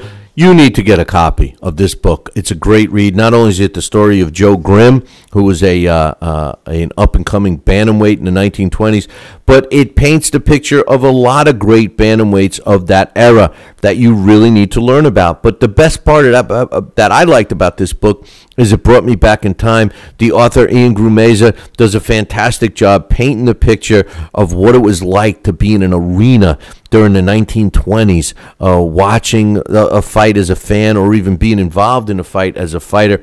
I'm telling you, it's worth every penny of whatever the book costs. Get yourself a copy. You can get The Gentleman Boxer at Amazon.com, Barnes & Noble. You can even get to the author's website very easily by visiting our website, www.BillyCBoxing.com, and click on one of the Gentleman Boxer banners. Now, today's It's Too Early for a Trivia question, which is supplied to us by our very own trivia question guru, Henry Haskop, is one that is lingering on from last week. Now, one of my guys in the chat room claims he had the answer, but he emailed it to the wrong place. So remember what you got to do. You got to email me the correct answer. You got to be the first one to get it to me. The email address is billy@talkinboxing. That's TALKINBOXING.com. Here's the question. Who was the last man to challenge for a world title in his pro debut? Who was the last man to challenge for a world title in his pro debut? If you're the first one to email me, billy@talkinboxing, TALKINBOXING.com, you'll win the prize. The big hint is it was after 1980. It was after 1980. So if you know that answer, email me, billy@talkinboxing, TALKINBOXING.com. This day in boxing history. And finally, this day in boxing history is being brought to us by the Titty Grab game. That's right. It's an adult break-the-ice game designed for boys and girls. And you should get yourself a copy of the game. If you're looking for information about the game, like what's this game all about, what does it come with, the rules of the game, visit the website, www.tittygrab.com. You can also find out where you can get a copy of the game. www.tittygrab.com is the answer. Is the website. On this day, January 13th, in 1941, Anton Christofortis wins a 15... You see how I nail that last name? Wins a 15-round decision over Melino Batinha to win the vacant NBA World Light Heavyweight title. It took place in Cleveland on this day in 1941. On this day, January 13th in 1933, Ben Gibi knocks out Frank Battaglia in the 12th round to win the vacant New York World Middleweight title. It took place in New York City. On this day in 1996, Juan Kagi regains the WBA World Junior Welterweight title via a 5th round technical decision over Frankie Randall. That fight took place in Miami. Also on that card, Carlos Murillo wins a 12-round decision over Hai Young Choi to win the WBA World Junior Flyweight title. Both of those fights in Miami. On this day, January 13th in 1890, no, I wasn't born. It wasn't my year of birth. But Billy Murphy knocks out Ike Weir in the 14th round to win the vacant world featherweight title. It took place in San Francisco, California. And finally, on this day, January 13th in 1933, Frankie Miller wins a 10-round decision over Tommy Paul to win the NBA World Featherweight title, and that took place in Chicago on this day, January 13th in 1933. Now, don't forget, on tomorrow's show, we're scheduled to have Emily Harney, as usual. We're also scheduled to have my man Jim Curl, who's going to be doing a heavyweight spotlight on Jersey Joe Walcott. I suggest you don't miss that. James Curl is very knowledgeable on the subject since he wrote the only book on Jersey Joe Walcott. We'll also talk about Freddie Roach and the fact of why he does not want Manny Pacquiao to fight Timothy Bradley. All of that's coming up tomorrow, but I got one more thing to say today.